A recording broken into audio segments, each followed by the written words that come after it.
Alrighty, guys, another episode of Shellonomics. We're here with Chris from Mr. Happy Sculpt Works. He is an amazing, gifted, talented TMNT artist. So, Chris, what I want to ask you first is, what is your intro to turtles, and what was your first drawing of turtles, if you can recall that far back? So basically, the intro would be my cousin. He got the first issue. He's a little older than me. I was just a youngster, but he brought me the first issue, and we both loved it. It was, gritty and violent stuff you weren't supposed to look at when you were a little tiny kid, but it was awesome. And after that, we started trying to copy how they drew it because we loved turtles. So I was diving into trying to copy some Peter Laird and Kevin Eastman way back when we were little people sitting in the Denny's with my aunt and my cousin. Oh, man, good stuff. So you were doing a little crayons. So what was your first drawing of a turtle? Was it a little turtle with nunchucks, or who was your first turtle drawing? It was always Raph, so I don't remember the exact drawing, but I guarantee it was a Raph, and he was probably like stabbing a foot soldier, and there was blood, and making it horrible. Not the robot foot soldier we knew as kids. He was ready. Raph was already a grown up. He was an adult. He wasn't a teenager anymore. Yeah, we were all the Mirage stuff, so they didn't have. It was violent in there. Oh God, awesome! So, we're doing today, guys, is we're going to be counting down our top 10 favorite TMNT media. So, Chris, what do you got at number 10? Number 10 would be the 2K. I know that's one of your favorites when I was listening to all your shows, but it's low on my list. All right, it still made it. It's okay. I say, what'd you like about it? Besides, for me, I know it's Michelangelo gets to use his nunchucks in every episode. How about yourself? I did like the Peter Laird, Kevin Eastman cameo as the cops, and I liked that they had some of the Mirage storylines, but for some reason, I don't know what it is about that show. It just never sat as being my very favorite. There was something off about it that just never got to me. I don't know why. Yeah, it could feel, again, different era too. I say, if you grew up more with the Mirage comics, it's fast forward. It's another, 20 plus years to the new show. And I know some people don't like that. They didn't have eyeballs in most of the shows either. Just kind of like that, just a white dot. I didn't mind that, but like something, I don't know, the way the sound of it, I don't know. I have a thing with sound. So like cartoons where people scream a lot, those bother me. I don't know why, but I just can't do it. So it's something about the sound of that show, but my son loves it. So he's all into the 2K. He loves that stuff. Oh, there you go. Well, at least it made the list, so that means I'm guessing it trumped the base of. So for me, I've got the sneaky one. I put in "We Wish You a Turtle Christmas." I know it's horrible, but it is see exactly. That's the laugh. It's just so bad, it's hilarious.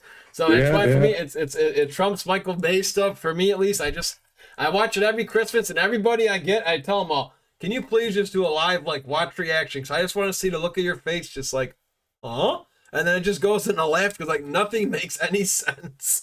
Yeah, it's terrible, but hilarious and great. Yes, exactly. And what I like is even the Leonardo who does the Jamaican accent with "deck the halls with pepperoni," he actually says it in the ending credits. Hey guys, how'd you like my Jamaican accent? So they even make fun of it themselves. Yeah. It's like the Star Wars Christmas. That thing is horrendous. Oh, just so bad. Yeah, I agree. I think I was like, it pulls you. It's got the elevator pitch for 30 to 45 seconds, and it's got the music. You see Chewie, and then where are we going with this? And then it's gone. Exactly. Oh God! All right, Chris, what we got coming in at number 9?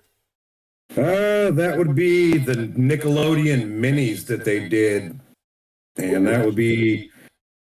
One of them was April April had the voice done by Courtney Eastman, and I love that one. I actually had her, I just saw her and Kevin not long ago, and I had her sign a April sketch that he did since she was one of the voices of April.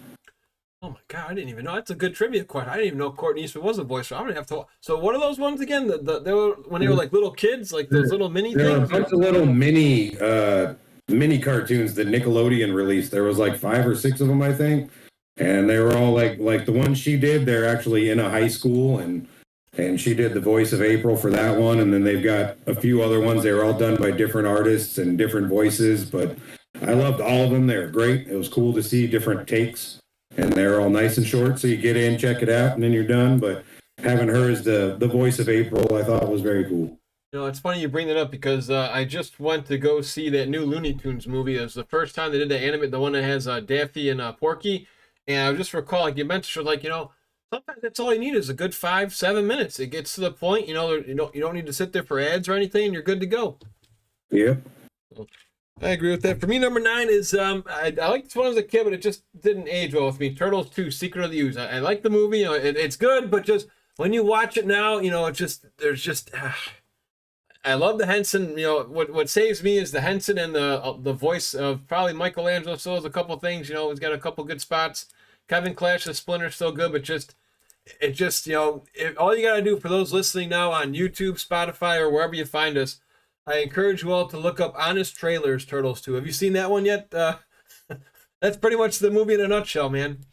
I haven't, but the second and third are lower on my list too, even though they stay on there just because they're childhood, but they're not high up there. Yeah, it's almost blind love. Yeah, it's like if I were to take, I guess here's actually a question for you. Would be a good one. So, you're a father and you're taking your kids to see this movie. Now you don't know this. You only are aware of the first movie Turtles, I guess we'll say, in the Mirage comics. So, going in there, if you could, try to throw the blind love away, what would your honest thoughts be of this movie then? If what were your kids? It's better than the third. Yeah. Yeah, I can see a lot of Speaking of the third, I mean, there's Donnie's shell and his feet back there. That's actually from the movie. Sitting behind me. I like it enough to own the actual shell, but yeah. Yeah, that's kind of how I felt about that. But if you do watch the Honest Trail, I'll send you a message afterwards. It's pretty much just what they even say. It's like, watch Shredder just stand around and watch his enemies and stand around again some more and some more. Yeah. And that's all he does the entire time. And they get big and drown. The end. Yeah, exactly. And he gets taken out with a rock opera, pretty much a rock song. So, yeah, what do we got cooking at number? And for this guy, this is just film only. This is not comic related. So what we got number 8 for you? That would be Turtles 3. Okay. And makes the list just because of your childhood. I mean, there's a couple decent spots in there. It's not the worst, but yeah, I get where you're coming from. I mean, the raft with the kid scenes, those are pretty cool. But I mean, like, they wasted Casey so badly in there, and plus the time travel. Renette's one of my favorite characters, so the fact that her scepter's there but she's not kills me. Oh, it really is her scepter. That's the one that's in the comics. Because, see, I'm not a hardcore comic nutball, so I wouldn't know that. Wow. Oh, yeah. And she's like my favorite female character out of everything. I have like her prototype from NECA hanging up on one of the shelves up here. I have every little minifigure and everything they've done of her. She's my favorite. But then the fact that she's not in there, but I get to see her scepter, I'm like, why? Yeah, that is a little sad that they couldn't put her in it. Wow, that would have been a perfect character to have in there, too. And I agree with you on the Casey spot too, man. It's like, step back, dudes. I just brought some heavy artillery, and that's it. Yeah. And then you get to see him play the other guy who's also not great. Yeah, exactly. But at least you get the toy where you can put the hockey mask on him. Yeah, a little catapult. Yeah, a little wit. All right, so for me at 8, I've got Turtles Forever. I thought that one was pretty cool. That was the one, if you saw that, with all the turtles coming together, the 03, the OGs. Just a few bones to pick with that was Michelangelo, the 1987 version, could not lift a manhole cover. I don't care if they made, they made fun of him because Peter Laird, like you said, was behind that show, and he wanted, I don't know if he wanted like payback at him, but I know him and Kevin were kind of upset. They really didn't get to have much pull and say in that cartoon, because you watch that documentary that came out early, when the guys were making on the second one, they have, turtle power. I know they say something in there where it's like, whoa, this is getting a little off. Let's get a little off course. I don't think we need this in the show, and I guess that's kind of why he made them, kind of really silly. Did you like Turtles Forever at all? I did, actually. Like, me and my son, we watched it, and I like seeing the first time they brought in black and white, which they've done a few different versions of that in the other shows since then, but it was cool to see them all come together, but at the same time, like, some of the voices were off, and like the black and whites, I don't know, they made them all sound like freaking Dirty Harry, and I don't know, it could have been a little better, but it wasn't horrible. Yeah, exactly. That was a nice, and again, I think that was actually supposed to be the end too, because I think that was Peter Laird is that after he sold the rights then to Nick after that? I think that was like his last piece before, when Lance Ronan came into play. I want to say that was like his last spot on there. I think it probably was pretty close. I can't remember the exact time frame, but that was also from the kind of with the 2K stuff. So I kind of caught on to that one late. Me and my son ran into it on DVD on a shelf somewhere. And Okay. as soon as we saw black and white, we were like, all right, brought it home. Yep. Enough said. All right, lucky number 7. Secret of the Use. Okay. Low down there, but still just fun. Like me and my cousin, he's not with us anymore, but we grew up going to everything Turtles, owning everything Turtles, chasing Turtles constantly. That's why I collect, and that's why I draw, and that's why like Crunchabungas is one of my big things because of him. Same with all my vending stuff back there. That's because of him and my mom. And so we went and saw that movie. We saw all 3 of them in the theaters together. So it's still there because of that, but still not the best. Yeah, I agree all the way. Now, if it wasn't Toka and Razor, would Bebop and Rocksteady have saved this movie at all? Would it have made it a little better? It could have helped.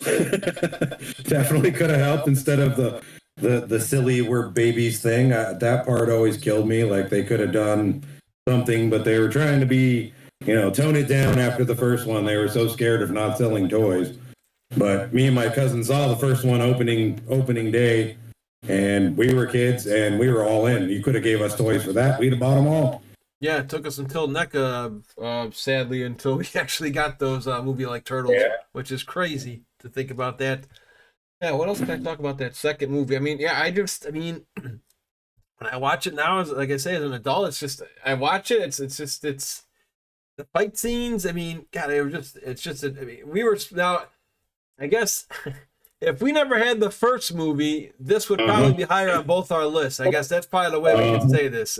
If we didn't know the first movie existed, maybe this one would be in the top 3 or top 4. But yeah, it can't go any higher for both of us, at least. It made the list, but yeah, it's just not that good. So for me at 7, I've got the 2012 Nickelodeon series. I like that they had a similar spot of the old theme song there. I thought that was cool.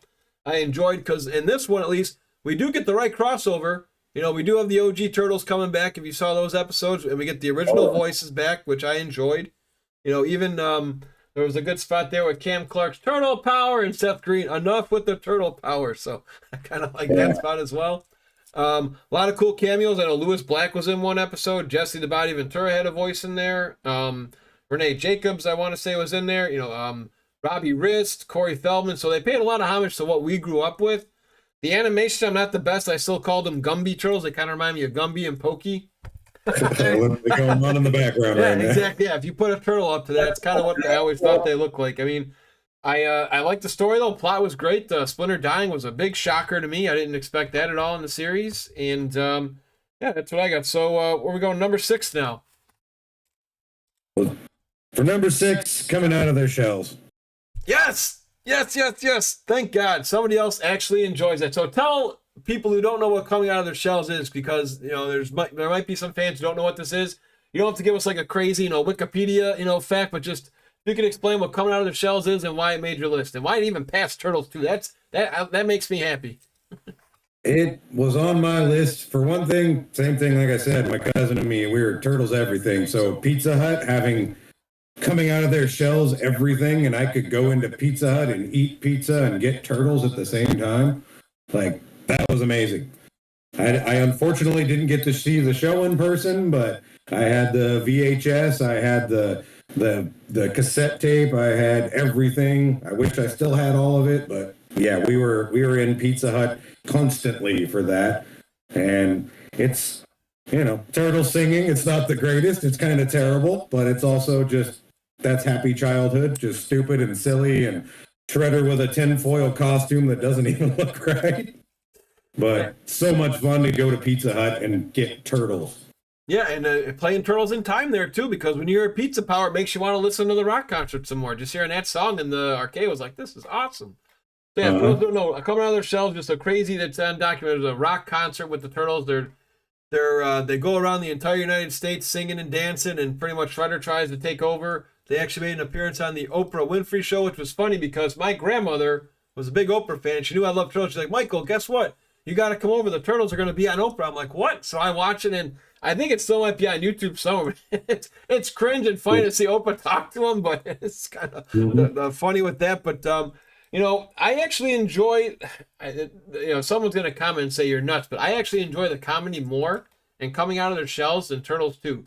Because the Shredder in that movie is actually, if you ever watch it now, where he makes fun of the kids, you probably can't do that nowadays in 2025. He's a little brutal. Yeah, he's funny. He's like, sit in those seats. He's like, I think I saw your face on a milk carton recently. Just some stuff that, these disses that we grew up with that, kids nowadays can't have. But I thought that Shredder was a great, actor. And he did a good job. And I think, for those listening now, if you ever check out Turtle Tracks, I believe Brian Van Hooker actually had that Shredder actor on one of his shows. So if you want to learn more about that, be sure to check out Turtle Tracks. Nice plug for him. So I'm with you. I like coming out of their shells. It didn't make my list, but I'm glad you actually put it on there because I was going to do like an honorable mention for it. So the Shredder actually hit on some kid's mom in there too. Yes, he does. Yes, exactly. And he's like, "Is that your sister? What? You couldn't get a date?" I mean, like he just burns out these little kids.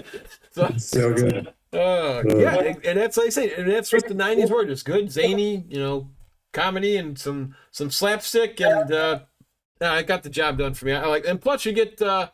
I hope I can ever get those guys on a podcast. I like, Peter Renaday passed away, but Peter Renaday, Master Splinter's voice from the OG cartoon, and Cam Clark, Leonardo are in there. So I wonder why they were in there and not the others. I always wanted to ask somebody from a podcast or whatnot why they were in it, but the others weren't, because that's what helped make it better for me, in my opinion. Well, one of them, Paulson, he probably was off doing. I don't know if Animaniacs running already by then? Oh, he was probably in Tiny Toons and probably still voicing everywhere else. And Sonic, I know he was in. I think the Sonic cartoon is a smaller character, not Sonic, but I know he was one of the lower dudes. No, you're probably right about that. That's probably why those guys couldn't make it. So I had the 2007 movie. I actually liked that. I was a little disheartened that didn't get a sequel. What was cool about that when they tried to bring this back was you had the McDonald's toys I thought were cool. Video game. Game Boy was great. The PlayStation one was kind of trash, but I like the story. I like they had prequel comics to this too. It was kind of getting you hyped. I don't know if you knew that, but I thought those were some decent stories. But Cowabunga Carl, it was something different. Shredder is gone. They fight the Foot. Some decent acting in there. You had Captain America as Casey Jones. Buffy was April. I believe Patrick Stewart was the main nemesis until he became their friends. And I thought that was a good one. And Michelangelo's, again, decent comedy. And we got what I never thought we needed, or never wanted, but always needed, was that Leonardo rap fight. I just love the dialogue. It's just like, I'm better than you. And you just see them go at it. And my one friend's like, Mike, that's actually what Sizer's supposed to do, what he does in the movie when he breaks those katanas. Yeah, that's exactly what they're for. So, I enjoy that one, guys. Halfway home, what do you got, number 5? Batman versus Turtles. Yes, so that's that one. Now, why is that one on so high on your list? My first comic book was Batman, bought off the shelf in a little 5-pack discount 1980s Batman in a grocery store. Okay. But I love Batman, so finally seeing Turtles and Batman together, even though there's some parts I wish they'd switched up a little bit, but it was amazing. The fights were pretty damn hardcore for a kid's cartoon. And downstairs, hanging on my wall, I actually have an alternate version Andy Kuhn sketch that he did for the design for Baxter Stockman. And I have all the figures for that run, which was also cool when they put out the figures. That was one of the first times that a company actually did a different artist version besides Playmates or just the Kevin Eastman Peter Laird. That was kind of what kicked off. Now we've seen the Santaluco figures, and we've seen Lawson figures, but those Andy Kuhn Batman figures were the first time they did kind of a different alternate artist, and it was cool. Oh wow, I didn't even know that. I agree with you. Well, spoiler, that is on my list a little, just a smidge higher. I liked how they had a lot of Easter eggs, like when Shredder jumps down. It was kind of like the 1990 film, with that slow motion when he jumps down. It reminded me of that. The What For, where the turtles are eating the pizza with the napkins. think Michelangelo's doing his nunchucks like he does in the cartoon. I thought that was another cool spot. And Mikey makes Batman laugh. I love that spot where he's doing the push the buttons and Batman does a smile. Nice job. It was kind of like, to me, it felt like the 1990 movie because it had the right amount of action and the right amount of comedy. It wasn't overdone on, like you said, like the second movie focused on too much slapstick. This one hits home. And like you say, it was kind of dark. And you get everybody in there. I mean, if you're a Batman fan, it's a must watch because everybody is pretty much in that movie. And they all got a good part too. There wasn't anybody playing favorites in it. Yeah, it was. I loved it. I was very happy, and like I have Bat Mikey prototype sitting on the shelf downstairs. Like I said, I got all the figures for that. So it was good to see Batman and Turtles. Yeah, did you like the comics too? It's a shame they never gave us a sequel for an animated film, but I think there's 3 volumes, right? I think Donatello and Bane are featured in one, and there's another one. The funny thing is, I own them all, but I still haven't gotten around to actually reading them. I love the art form; it's amazing. He's a great artist, but it's one of those. I've got stacks of comics. I stopped reading Turtles like right before issue 100 on the last run, and I still have the rest. I just haven't got around to reading them. I'll get there one day. Yeah, exactly. There you go. Little by little. So for me, I have TMNT 3 up here, and the reason is because me and Michelle Ivy had a talk. It's Michelangelo's movie. Mikey's my favorite turtle, and it kind of revolves around him. I like that he actually uses his nunchucks instead of the combat cold cuts. The storyline is very, very, like I say, ridiculous. The sound effects I think were unnecessary when they were fighting. They had like the little Doink the Clown beeps and bops, instead of a real hit. Another funny video, if you guys ever watch, I don't work for them, but the Everything Wrong with Turtles 3, I'll send you that if you haven't seen that one, because that one is kind of fun. He gives it like a whole bunch of what in God's name, or with these jokes. What was another one? Now, there's a couple good spots there, and the reason I'll talk about this because I don't think I brought it up in any of my podcasts. So we got Corey Feldman back as Donatello. Now, no disrespect to the actor in the second movie as Donnie, but Corey Feldman does make me laugh in this movie. He's got some good lines. It's when Leonardo's getting cocky and he's riding the horse, and then Donnie goes, sometimes I hate that guy. Yeah, I always like that line. So Corey Feldman still gets the job done. So there's some good comedy in there. Yeah, disappointing. Casey Jones was just like, "Hi, I'm here," and I'm just. He couldn't hang out with these guys in the sewer and do nothing. Yeah, it's like let him at least fight Kenshin. I get if this was an animated film, they always do that. Like they fight and then they become buddies. Like let him go at Kenshin just for at least a minute, be like a quick skirmish of some sort. So, all right, March Madness is around the corner, so we're in the final 4 now. So number 4 would be the first Bay movie. And I know everyone hates the Bay movies. I'm not actually a huge fan, but those movies, a lot of turtle movies drop right around my birthday because it's always summer movies. Okay. And that came out 3 days after my birthday, and my kids all took me to see it. So right around the corner here, you can't see it, but there's Bay movie posters hanging there that are signed by the entire cast. I've got lots of Bay stuff hanging around there just because my kids took me to see it, and that makes it special to me. Yeah, see, that's another way to go, and that's what we just had a podcast a couple days ago with John, and I think you'll probably agree. We'll probably get into more of this after we do our top 10, but just how awesome is this turtle community as a whole? I mean, it's just so many good memories from top to bottom, from Laird and Eastman to the voice actors to the actors and celebrities in most of these movies to the comic artists to the toys. Just, I mean, how special is this community to you? Everybody's it's all I do besides I'm pretty much a loner. I hang out at home with my wife and my kids. I don't really have any reason to go anywhere else, but other than that, I'm on Facebook and all the turtle groups and everyone I've ever met. I mean, we did the celebration. The first one actually kicked off here in Arizona, and we went to that, and on the way there my wife's sister passed, and when we got there and we met Judith, she heard that and she gave my wife this huge hug, and it was supposed to be my wife's birthday party. So it was kind of a downer with all of that on the way there. And yet she gave her a huge hug, cheered her up. We got this great picture of everybody together with my wife wearing her birthday crown, and Judith is hugging her.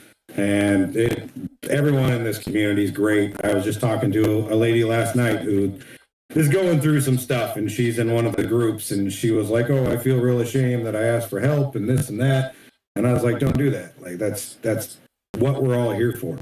There's no other group where people just come out of nowhere and help people. In some of the groups I'm in, I've never met anyone face to face, but they've helped me raise funds to bury my mother. They helped raise money for my aunt when my cousin passed away and she couldn't afford her bills. And I've never actually met them, but they're my family. I will say about that too. I know there's some groups that we don't want to mention, but there's tons of groups out there. I was actually in a similar situation in 2020 or no 2021. Our dog was sick, 12 years old, needed an operation. I'm like it's kind of like, look, guys, I'm sorry to ask this. Just if anybody can help at all, this operation is going to cost thousands of dollars. I can give you my gratitude, but if you can, cool. If not, don't worry about it. Lo and behold, people I never even knew, I got a couple bucks, and I was like, wow, this is incredible. So I've been blessed to actually pay it forward now a couple times too. When someone, like say, either an operation or unfortunate divorce or a flood, it is pretty cool to see everybody pick each other up in these groups, and we never ask for anything in return. And it's just cool to see there are kind people out there, and it's all because of Turtles that we're all united, and that's what I love about the fan base. Just you get a couple knuckleheads, but that's in every group. But I would say 99 times out of 100. If you're talking to a Turtle fan, you're going to get nothing but high energy, excitement, passion, and just good someone to network with. Yep. And if you need something, they got your back. Yeah, 1,000%. So for me, number 4, we won't talk too much about because we just brought up the Batman movie. I like that a lot. I hope one day I can get the voice actor of Michelangelo. I'm very picky when it comes to my Mikey. I didn't really like how they treated him in the Bay movies, so they made him too dopey. Just in my, especially in the second one, it's like he's got to do something, right? I mean, him hitting on April was kind of like, what the hell? It was weird, but this guy got it right. It was funny, but when the chips were down, you could always rely on him, and that's kind of how I view Michelangelo. He's the lighthearted one. He's supposed to not take things serious, but it's like a tortoise in the hare approach, I call it. It's like he can zoom, and then he just slacks off. But if your family needs you, he's there. And I really liked how they did that. Story I thought was great. We got a nice ending credits, MCU tease for a second one that just unfortunately never came to be with that Joker spot. No spoilers, This has been out for a while, but I just thought that was good, and it was a nice touch with Batman. I mean, they got Batman to laugh a little bit. I liked how they went up against him. I thought those were some pretty cool fights with I like the Shredder Batman battle. That was awesome. Where the writers no, we're gonna let Shredder win this one. I was shocked because I always thought Batman goes undefeated. So I thought that was really respect, for the Turtle fan base. To say, yeah, we can let Shredder get this first one. Yeah, he took a whooping. All right, we're in the final 3. What do you got, number 3? The original cartoons. Okay. And that's just pure childhood right there. Like I said, starting out with comics, and then next thing I know, there's a cartoon on, and me and my cousin watching the cartoon. KB was our place to go. So we were tearing up the toy aisles in KB. Every turtle, I loved it when they had the 3 for $5 sale or whatever it was. It was always super cheap at KB. So you could go in after they'd been out for a while and hit the bin and just clear out all the toys. So that first cartoon was all childhood right there. Just happy childhood. Yeah, and it kind of turned into, I would say, the first season is almost like Turtles 1 because those first 5 episodes are a staple. David Wise did a phenomenal job writing the story. This is also number 3 for me too, guys. It's just, I'd like it to be number 1, but there's 2 things I find a little bit better. But without this cartoon, I don't know if we ever would have got different colored headbands, which have been used in almost every Turtle series now. I don't know if we would have got more of the character development, Pizza. Yeah, exactly. Oh God, yeah. I wouldn't be. I mean, I'd still probably be a couple pounds shy, shorter if I didn't have that pizza brainwashed in my head. Action was great in the first series, season. It does die down a little bit, but Rob Paulson and the comedic, voice actors, you could tell they had a lot of fun. Those were good. Couple cool things. I like that Leatherhead. I prefer that one over the comics. I always liked Jim Cummings with the voice of Leatherhead and that red hat. I guarantee. I always thought that was a pretty cool shot. Really not much bad to say about it. Just it did get out of hand, but that's usually when something becomes popular. It just it gets a little oversaturated. I know they were excited when they went to CBS, but you can tell the violence did jump down a big step backwards when they started doing the Saturday morning ones. It was more zanier and let me throw my side bubblegum pack, or something instead of an actual used to fighting. But I'm with you. It's without this, who knows if Turtle Mania would even exist? In my opinion, this is the thing that got everything going. If we didn't have this, we wouldn't have the video games. We wouldn't have the original movie. Comics would have still been a hit, and then that role playing game still was great. But I don't think Turtle Mania would be where it is without that one. So that'll always have a special place in my heart too. So I'm with you on that one. All right, we're at Alpha and Omega. What do you got for number 2? The 2012 show is my number 2. Oh, now how did this one climb up top? I want to hear your take on this. That makes me happy too. I like that one. Originally, when it came out, the animation kind of threw me to begin with too. But this is the show I got to watch from start to finish with my son and my kids. Mostly my son. The girls didn't care as much, but I mean, they had some turtle toys too for a little while till they went on to other things. But me and my son watched this front to back. Our first convention, we went to go meet Kevin Eastman. He dressed up as Michelangelo. Mikey, like you were saying, in this show, he's the same way. Like, he's goofy and silly, but then when everything hits the fan, he tears it up. The amount of Easter eggs throughout the show is crazy. Like, there's parts where they're reading the newspaper and there's a Michael Bay turtle in there. There's the black and white turtles. There's just stuff from everything in there. And then when you get to the end and you get to Tails, like, they went pretty serious.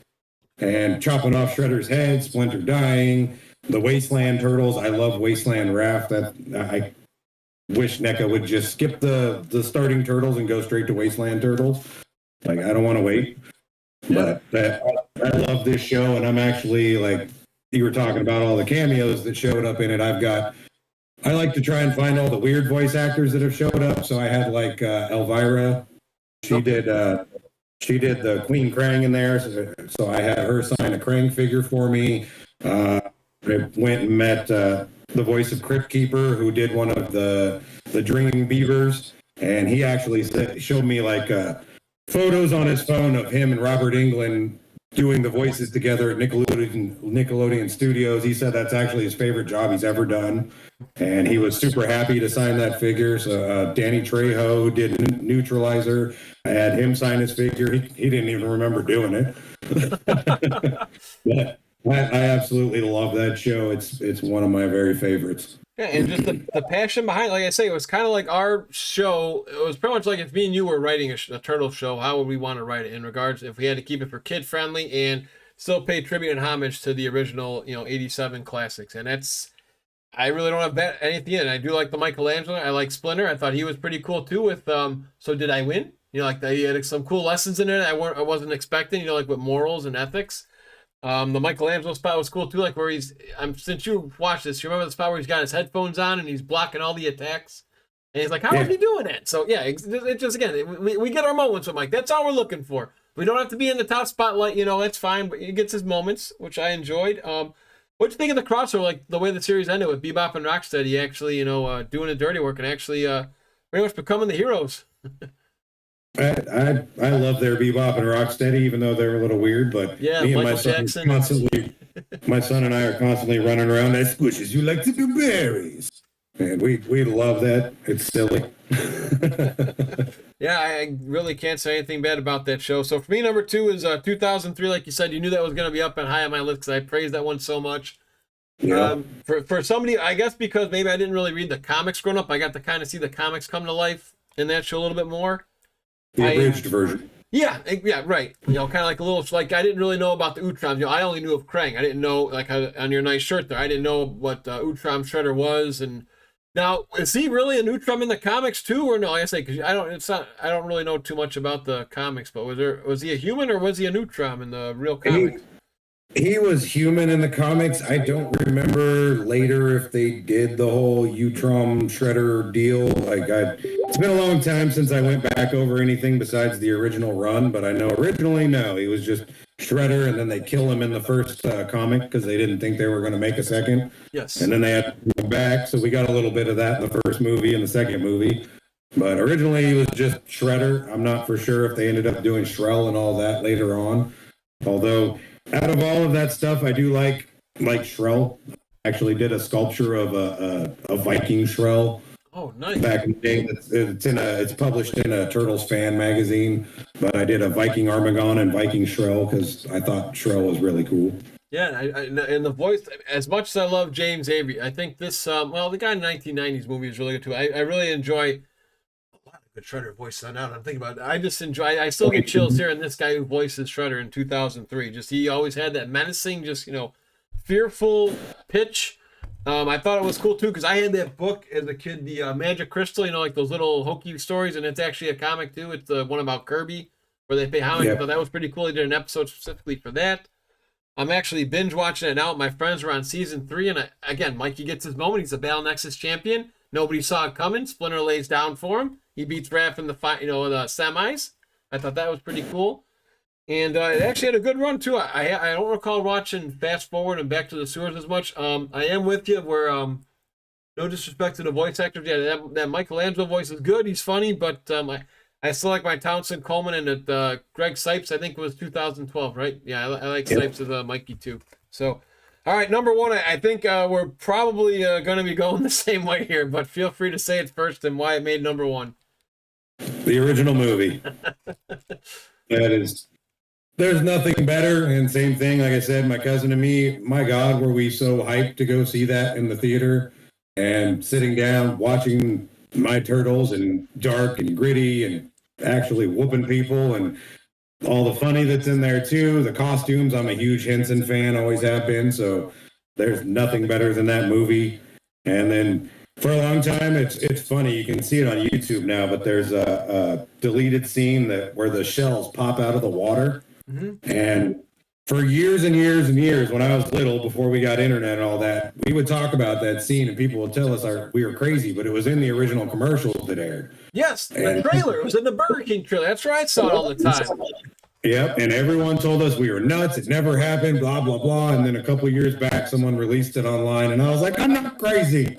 It's right there, I tell you. And I think they felt bad for us because they do that spot in the second movie after the Shredder jumps off. They all pop up like that before they do the man I love being a turtle. So maybe that was their way of saying we're sorry to all the kids who thought that was going to be in there. Yeah, I mean, if there's anything you could have changed in that movie, what would you have done? I would have just liked the director's cut release because I wanted to see, with the rap song from Partners in Crime, a letter from Shredder had Splinter abducted. I would have liked to see how they captured Splinter. I guess, just leave it to our imagination. It's a good job by Barron, but I thought it would have been kind of cool to see them, go after him. It would be if they would have. That's another thing I like about 2012 is Splinter's brutal. Yeah. He down a whooping, so it would have been cool to see like a whole horde of foot soldiers have to take him down. If they actually made him fight like that, that would have been pretty cool. Yeah. And as far as changes, though, I mean, there's the only thing I would change, and I know it makes the whole movie, but being a Raph guy, they always beat the crap out of Raph and like everything. Like, let my boy whoop people. Stop throwing him through windows and stuff. Yeah. Like, it kills me. And especially since like he's one of the toughest, so half the time he's all beat up and you don't get to watch him actually whoop people. Yeah, that's the only thing that got me. Recovering or kidnapped. Yeah, I like I said, I really don't know what I would have changed about that movie. I liked how I always brag about the Turtles lost. They feel pain. They didn't. I liked how it wasn't kid friendly. They didn't go undefeated. And that's how us. I mean, I don't know how the kids are nowadays because I know people say you participated trophies, but when I grew up, you were first, second, or third, and that's it. And the Turtles lost. They didn't. Nobody went undefeated in this movie. I always like that spot. Everybody got a significant role. Comedy is still timeless. The spots they chose were well written. Your ninja kick the damn rabbit, the fellow chuckery when I had Ken Scott on for a podcast. Just the good laughs there. Kevin Clash, I'm a big Muppets guy myself, so I thought that was well done.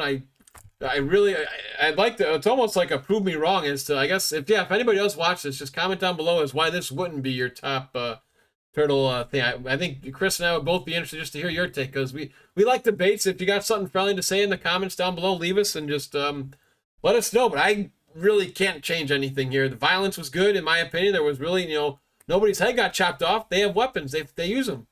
There's nothing wrong with it, the weapon usage. It actually sits as one of my top all-time favorite movies, so it's up there with some of the best. I love it. I know there's the part where you can see the guy's face in the mouth and a few little things that are off, but I mean, the work that went into that movie and how good it is and how well it still stands up to this day. It's freaking amazing. Make another. Do it right. We're celebrating 35 years. I think there's going to be a exclusive 4K or something coming out. Maybe that will finally give us some more extra stuff. It does suck that the German release has the Steve Barron director's commentary, because I'd like to hear that someday.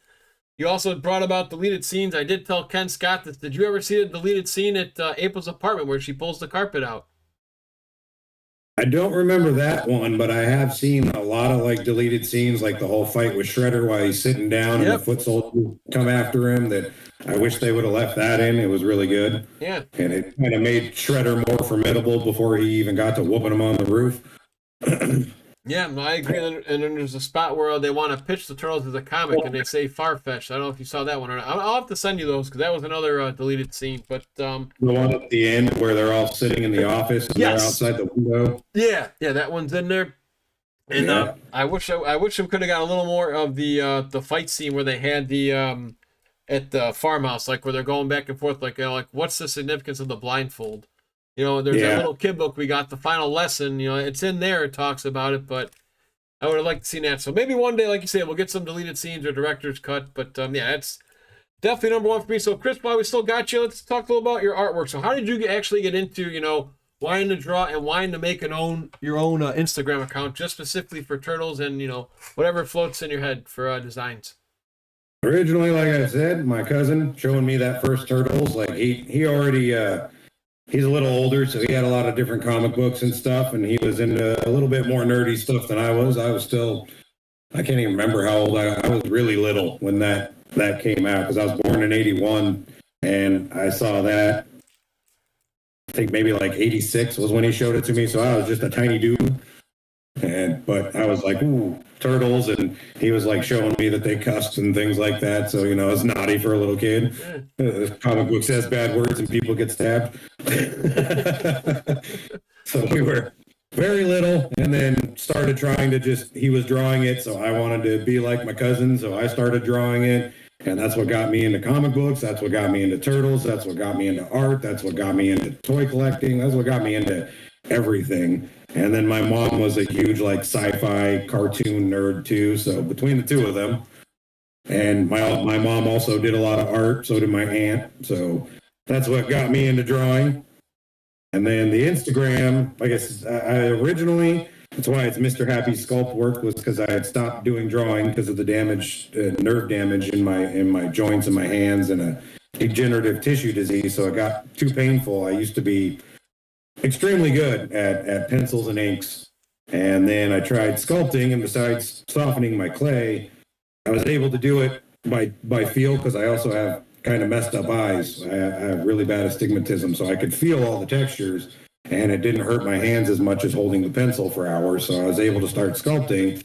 And then I kind of moved out of that, and I was doing Turtles dioramas, because that was fun everyone started getting NECA and everyone was doing dioramas. So it was fun. I got to paint, I got to do a little sculpt, I got to build stuff. And then after that,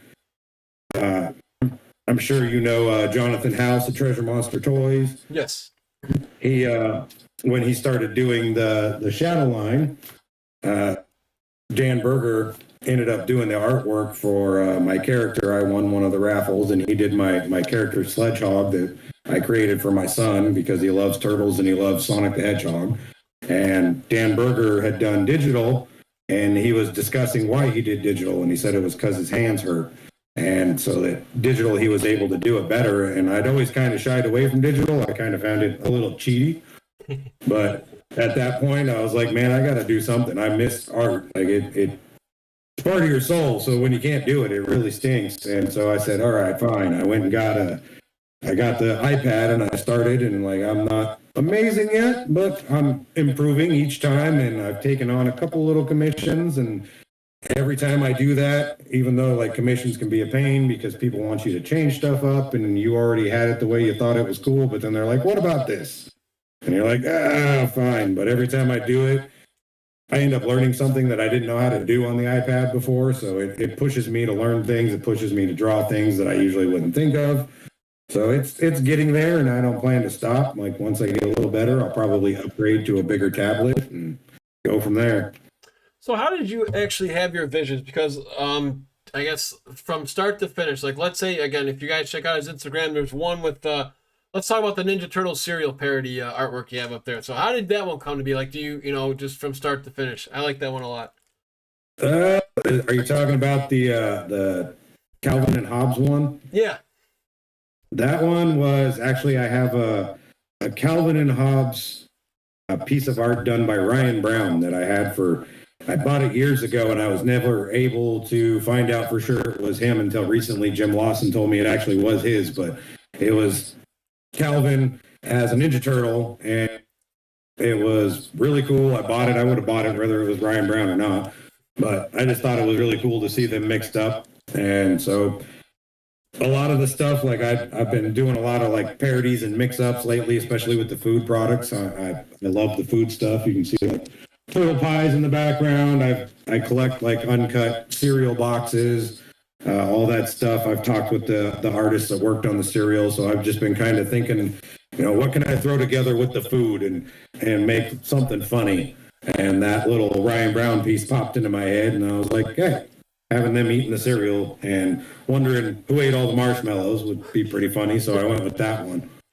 And, I like that one a lot. So how did, in regards to like your drawings, it looks like a lot of people will just, I don't know how to say that. I am nowhere near the best I could do are stick figures. So some people like say they drew it, but it's almost just like a cut and paste like sketch. So do you ever use a guide? Like for example, let's just say there's let's say there's a scene from the cartoon. We'll just say it's Leonardo Leeds where he's got the sword sticking out.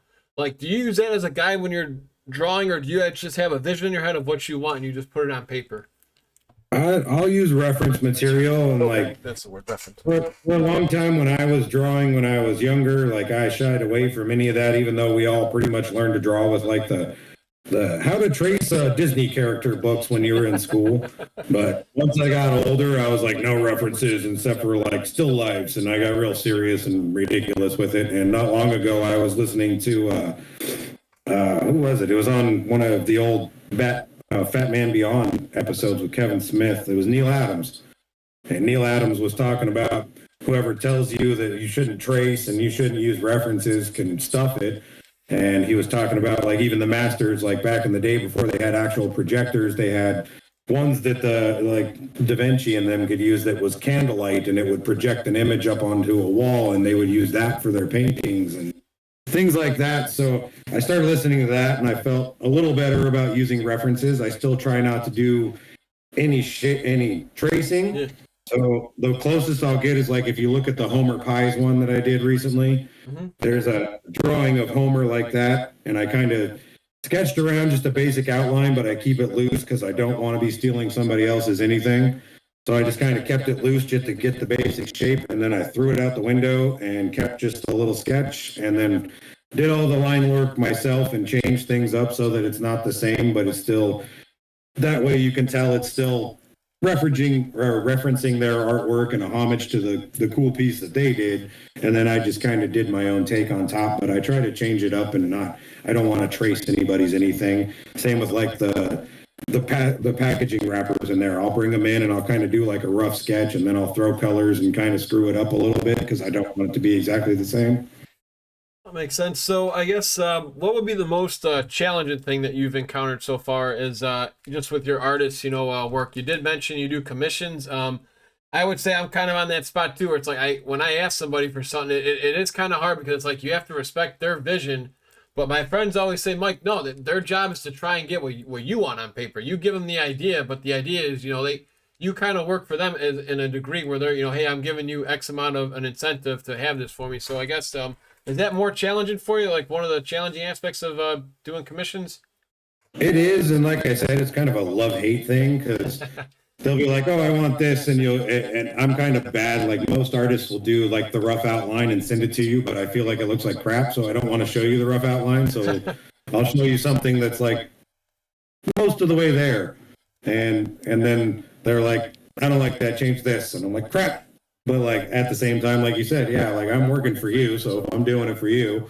I'm gonna give you what you want or get as close to it as I possibly can. But like I'm kind of weird when I commission other artists. I'll give them a basic idea, and then for me personally, being an artist, I know like sometimes the most fun you can have is when you just get stupid with a piece and do something random that you're doing for yourself. So a lot of times I'll give them a basic, like I want this character, and this character doing this thing. Other than that, run wild. And that way they have the option to kind of do their own thing, take it to where they want it, but still keep it what I want. And then sometimes you get the best work that way. But if you want 1,000 changes, I'll do 1,000 changes too. And it's challenging, but like I said, every time I've done it, which hasn't been a lot yet, but it teaches me something new on the iPad because they'll want something changed that I don't know how to do yet. And then I'm like, damn, now I got to go Google how to do this and watch videos. And all right, this is how I do this and this is how I do that. And it works. It teaches me new stuff. So even though it's a little frustrating, it teaches you and eventually they're happy. So it works out. Yeah, exactly. So Chris, as we slowly start bringing this in for a landing, where can people find you if they wanted to get in touch with you for commissions and stuff? Can you plug your Instagram again? At Mr. Happy Sculpt Works. Okay. Perfect. And what are you most proud of so far in your artist, like just drawing career? Like, is there something that stands out, like either your own personal favorite piece that you've done, or just one, like you're almost like Santa Claus sometimes, I view artists, because again, it's like you're giving the gift that they want, but they just can't, seem to put down. My favorite stuff I've done, besides like back many years ago when I was doing pencil and ink, and I did a lot of really weird, cool stuff back in the day, but my favorite ones was I did when I was still sculpting. There's a Turtles art group out there that did fan books. There was a samurai book and there was a Viking book. And it was when I was still sculpting. Like I said, I did a Viking Shrell and a Viking Armagon, which nowadays, if I was to do them, they'd be much improved. But back then, I was pretty happy with how they turned out. And I liked them. And they were published, and like a bunch of fans got to buy the magazine. So that was cool just to be in there with other artists, some of which are pretty big nowadays. But back then, they were kind of just starting out. And then there was a Usagi sculpture that I did with 4 baby turtles, and that one's in the samurai book. And I still have all of those sitting downstairs on a shelf. I was pretty happy with those. Oh man, well Chris, I really appreciate your time. I guess 2 just quick questions. 1, do you ever see yourself doing any Comic-Con so people could actually meet you? And would you ever consider selling some artwork at like a convention, like either a Granite Con or something like that? Personally, I think I got to get a bit better still, but I wouldn't mind doing it. Me and my kid actually, because we collect a lot of toys, we decided to try. There's a little kind of sort of con they do at the library here, and last year we decided to do like a toy booth. Didn't go the greatest, but we gave it a shot and figured out some things that if we ever decided to do it again, there's things we need improving on that would probably help, but I would probably do it once I feel comfortable and, make some prints and things like that, then I'd probably do it. I wouldn't mind hanging out with everybody just for fun. Yeah, that sounds like a good idea. And I guess we'll end it with this then. So what kind of advice would you give somebody who is in your line of work in regards to just doing it for fun, just artists? And how would you, how can I word this? So advice to give people who are in the trenches, because as you know, you're an artist, you're going to post something on Instagram or you give the commission and there's somebody who's just going to just, pardon my French, just beat the shit. They're going to say, this is trash. What are you doing? So how do you, what advice do you give people who are, a little more self-conscious, in regards to putting the work out there? It's like they know they're good, they think they're okay, but they're just a little shy about it. And how do you make sure because again, you're in the trenches, we're not in there. You're the one who's actually spending the time and the heart and soul drawing this and putting it out there. So just any advice you can give somebody in regards to how you deal with criticism, because you seem very laid back. I am, and a long time ago, I learned, who cares?